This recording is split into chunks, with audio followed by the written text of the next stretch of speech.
तमाम संत और तमाम शाकाहार समर्थित लोग ये कहते हैं कि जब किसी जीव की हत्या होती है तो वो दर्द से तड़पता है, और जो वनस्पतियां होती हैं, वनस्पतियों में नर्वस सिस्टम नहीं होता है, उनको दर्द महसूस नहीं होता है, इसलिए शाकाहार का सेवन ज्यादा बेहतर है बजाय मांसाहार के। इसको लेकर आप क्या तर्क देंगे? नहीं, मैं तो देखो संतों की चरण धूलि को वंदन करते हुए कहता हूं कि वृंदावन की प्रत्येक लता, प्रत्येक पेड़ जो है उसको हम मानते हैं ना कि कृष्ण की उपासना में है। हम्म। तो प्रत्येक पेड़ जो वृंदावन में है तो उसको भावनाएं हैं, उसके अंदर वो सेंसेशन है, तभी तो वो पेड़ बनना पसंद करता है। हम ये जब पढ़ते हैं भागवत वगैरह में, हम्म। बात सेंसेशन की नहीं है, बात इंद्रियों की भी नहीं है। हाँ, जी। एक ये शास्त्र आता है कि आप कितनी इंद्रिय से, जैसे मनुष्य जो होता है वो दो मेल एंड फीमेल के संयोग से जन्म जी। होता है। कुछ जीवों का एक तंतु से होता है, जी। कुछ चीजों का अंडज है, ब्रह्मंड है, ऐसे कैटेगरीज हैं। जी। पेड़ पौधों में सेंसेशन या ये से ज्यादा मैं मानता हूं एक चैतन्यता जो होती है ना, वो प्राणियों से चैतन्यता कम है। चैतन्यता मतलब जो आपकी चैतन्य ऊर्जा को मैं अगर कहूंगा तो जो मनुष्य में सबसे ज्यादा है। जी। फिर उसके बाद धीरे धीरे धीरे धीरे आप देखोगे कम होती जाएगी। पेड़ पौधों के अंदर वो, क्योंकि एक तंतु से बनते हैं पेड़ पौधे, ऐसा माना जाता है कुछ शास्त्रों के अंतर्गत। बस उसको ध्यान में रखते हुए, और फिर जैसे जैसे क्या होता है कि साधु संत जितने होते हैं या जितने गुरु होते हैं वो अपने व्यक्तिगत विचारों को भी अपने शिष्यों तक पहुंचाते हैं। फिर वो जब कल्ट बनता है, एक संप्रदाय बनता है, तो वो जी। फिर वो चलन हो जाता है समाज में। जी। तो जो चलन 2000 साल पहले महावीर ने चालू किया, आज उसका परिणाम आप देख रहे हो क्या हो गया। हिंसा जी। को बहुत करके, अहिंसा परमो धर्म का जो बताया गया है, ये महावीर का सूत्र है। जी। भगवान बुद्ध ने भी जो अहिंसा का सूत्र दिया 2000 साल पहले, वो जिन परिस्थितियों में दिया था, वो परिस्थितियां 2000 साल में काफी बदल गई, लेकिन जी। हम आज उसका इंटरप्रिटेशन एक अलग कर रहे हैं। हम ये देख ही नहीं रहे हैं कि उस वक्त की देशकाल परिस्थिति क्या है और आज की देशकाल परिस्थिति क्या है।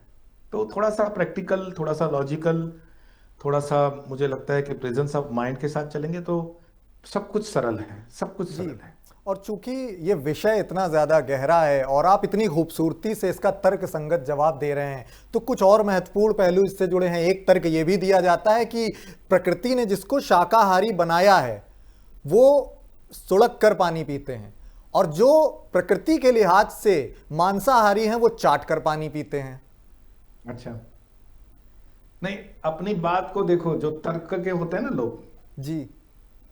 एक एक बात मतलब बहुत विनम्रता पूर्वक कहूंगा जी। कि जो सत्य है वो सत्य सती का बेटा है, और सत्य का मतलब जो सत्य है वो सती का बेटा है, और तर्क जो है वो वेश्या का बेटा है। तो समाज में जब भी आप देखोगे डिमांड वेश्या की रहती है, सती की नहीं। जी। तर्क ही देना है तो कुतर्क से कुछ भी साबित कर लो, क्या फर्क पड़ता है। लेकिन तो वो देखा जाए चाट के महाराज जी तो पिए। बात ठीक भी है कि अगर देखें, गाय को देखें, हिरन को देखें, इंसानों को देखें, तो ये सुड़क कर पानी पी रहे हैं। और अगर शेर को देखें, भेड़िए को देखें, श्वान को देखें, जिसे आम बोलचाल में कुत्ता कहते हैं, तो वो चाट कर पानी पीते हैं। तो प्रकृति ने कोई नियम बनाया है क्या ऐसा? भाई, मेरी प्रकृति से ऐसी कोई टेलीफोनिक बात नहीं होती है, और मुझे इतना ज्ञान भी नहीं हुआ है। मैं तो देखो उसमें लर्निंग में हूं अभी भी। मैं तो उस मार्ग में एक सिर्फ मार्गी हूं। मैं जी। चल रहा हूं, मैंने अभी ज्ञान प्राप्त किया, मेरा कोई दावा नहीं है। जी। और मेरा कोई ऐसा परम ज्ञान, परम सिद्ध अवस्था नहीं है कि मैं ये बोलूं यही सत्य है। मैं जी। कहता हूं आपका सत्य जो है आपका है, मेरा सत्य मेरा है। और हमारे गुरुदेव रामकृष्ण परमहंस कहते हैं जतो मत ततो पथ। जिसका जी। जैसा मत होगा, मति होगी, वैसा उसका पथ भी होगा। जैसे आप स्टेट हाईवे से जाना चाहें तो दिल्ली स्टेट हाईवे से जाइए, कोई जी। प्लेन से जाएगा, कोई साइकिल से जाएगा, कोई पैदल जाएगा, जाएंगे जी। सब दिल्ली ही। जी। अब इसमें यह आर्ग्यूमेंट नहीं हो सकता कि प्लेन में क्यों नहीं बैठ जाते हो। भाई जी। रहने दो, आप प्लेन में चलो, हम साइकिल पे अच्छे हैं। जी। तो जतो मत ततो पथ, सबका अपना अपना सोचना है, और वो सही है, मेरा कोई विरोध नहीं है उसमें, जी। सब सही और है। एक सहमतिपूर्ण इसमें व्याख्या ये भी की जाती है जिस पर सहमति जताई जा सकती है। कहते हैं कि इंसान की शुरुआत जो है वो मांसाहार से ही हुई, लेकिन प्रकृति ने उन्हें वक्त के साथ विवेक देना शुरू किया, और प्रकृति ने उन्हें यह स्वतंत्र रखा कि जिसको विवेक दिया है तो वो सही और गलत का चुनाव कर सके। और अगर उसका विवेक कहता है कि यहां किसी की गर्दन काटना गलत है, तो वहां पर उसे रुक जाना चाहिए। भाई देखिए, जो सेंसिटिव होता है ना अध्यात्म की सेंसिटिविटी, मैं तो प्रमाण के साथ बात करता हूं हमेशा, प्रूफ। जी। सेंसिटिविटी ये होती है कि रामकृष्ण परमहंस ने कहा कि एक एक कण कण के अंदर उस तत्व का प्रेजेंस है।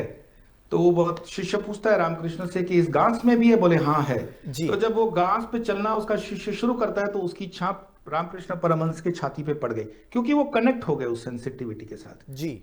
लेकिन जिसकी सेंसिटिविटी के साथ है नहीं, जैसे विधर्मी है, वो अपने पर्वों पर दे दनादन काटते रहते हैं, तो उनकी सेंसिटिविटी उस वो अपने धर्म के हिसाब से सही कर रहे हैं। बिल्कुल। अगर आप सेंसिटिव हो, आपकी ऊर्जा और आपकी चैतन्यता जुड़ जाती है, ये आपकी निजी चैतन्यता है जो जुड़ी है। आप जी। अपने निज अनुभव को समाज का अनुभव नहीं बना सकते हो, आप अपने निज आदर्श को समाज का आदर्श नहीं बना सकते हो, आप इस ठीक तरह बात से है। धर्म को, आध्यात्मिकता को, व्यक्तिगत फैसले को थोप नहीं सकते हो। मैं आदर करता हूं इन चीजों का कि ठीक है कि ये सेंसिटिविटी के साथ सोचना चाहिए, पर जो लोग उस कैपेसिटी में, मैं तो सनातन के पक्षधर हूं इसीलिए बोल रहा हूं, जो लोग जी। उस अवस्था में नहीं भी पहुंचे हैं, तो क्या हम उनको धर्म से च्युत करेंगे, धर्म से निकाल देंगे, छुआछूत करेंगे, उनको धर्म के बाहर बिठा देंगे? नहीं, वो भी हमारे हैं। हमारा काम है उनको समझाना, हम तक हमारी आवाज उन तक पहुंचाना और उनको कन्विंस करना, न कि प्रेशराइज करना। जी। और वो मुझे लगता है कि आप तर्क के आधार पर कर सकते हो, जी, नमन कोई है बड़ी आपको बात महाराज नहीं जी। है। नमन है आपको महाराज जी, आप कितनी खूबसूरती के साथ ये व्याख्या कर रहे हैं। और नवरात्र का पावन पर्व चल रहा है, बलि प्रथा को लेकर भी अलग अलग तर्क दिए जाते रहे हैं और आज के वक्त में भी अलग अलग जगहों पर ये बलि प्रथा जो है जीवंत होती दिखती है। बलि प्रथा को लेकर आपकी क्या व्याख्या है? मेरी कोई व्याख्या व्यक्तिगत नहीं है, जो शास्त्र कहता है मैं वही कहता हूं। जी। बलि का मतलब है बल, बल बल से आया है बलि। जी। जैसे कार को आप रोड पे लाओगे तो दौड़ेगी किस बल पे? तो आप कहोगे कि उसमें पेट्रोल डालना पड़ेगा, ईंधन डालना पड़ेगा। जी। तो ये जो ईंधन आप कार में डाल रहे हो, ये बलि चढ़ा रहे हो आप। तो आप जी। ये नहीं कह सकते कि मैं बलि नहीं चढ़ाऊंगा। व्याख्या आपने बलि की एकदम से मांस मदिरा में रख दी है। बलि का शब्द है कि उसका बल बढ़ाने के लिए जो भी कार्य किया जाए वो बलि है। जो भी बल उसमें बढ़ाने के लिए हम कार्य करते हैं, कृत्य करते हैं, तंत्र करते हैं, वो बलि है। फिर वो बलि चाहे आप बकरे से दो, नींबू से दो, सुपारी से दो, नारियल से दो, दालों से दो, बलि तो दे रहे हो। भाई बंगाल में तो आजकल रसगुल्ले और गुलाब जामुन की भी मां को बलि चढ़ने लगी है। तो आपके मन के अंदर तो है कि बल देना है, लेकिन ये सीधा नहीं खाना, घुमा करके खाना है। तो ये तो चीज समाज को और डिग्रेड करेगी, क्योंकि आपका चिंतन तो बल का ही है, बलि का ही है। तो जो देवों को बलि चढ़ती है वो परमात्मा का शब्द नहीं है, यहां पर थोड़ा जी। समझिए, उपदेव है। जैसे डिफेंस फोर्सेस के अंदर जनरल होते हैं, मेजर होते हैं, कर्नल होते हैं, तो उन सब की अपनी अपनी डाइट का मेनू होता है, अपनी अपनी डाइट का उसको पैसा मिलता है। तो जैसे सनातन धर्म की बात करते हो, तो सनातन धर्म के अंदर परमात्मा की व्यवस्था में फिर ईश्वर, देव देवता, उपगण, योगिनियां, ये सब आएंगी, और हर एक की अपनी अपनी डाइट है। अब आप जी। ये नहीं बोल सकते हो कि मैं गाय को घास नहीं खिलाऊंगा, मैं तो गाय को छांसी पिलाऊंगा। नहीं। आप ये नहीं कह सकते हो कि मैं वेजिटेरियन हूं इसीलिए शेर को मैं घास खिलाऊंगा, उसको मांस नहीं खिलाऊंगा। जो जिसकी डाइट है, जो जिसका खान पान है, आप उसको वही दोगे, वही उसका बल है। और जी। जो बल देने के लिए पदार्थ इस्तेमाल कर रहे हैं वो बलि है।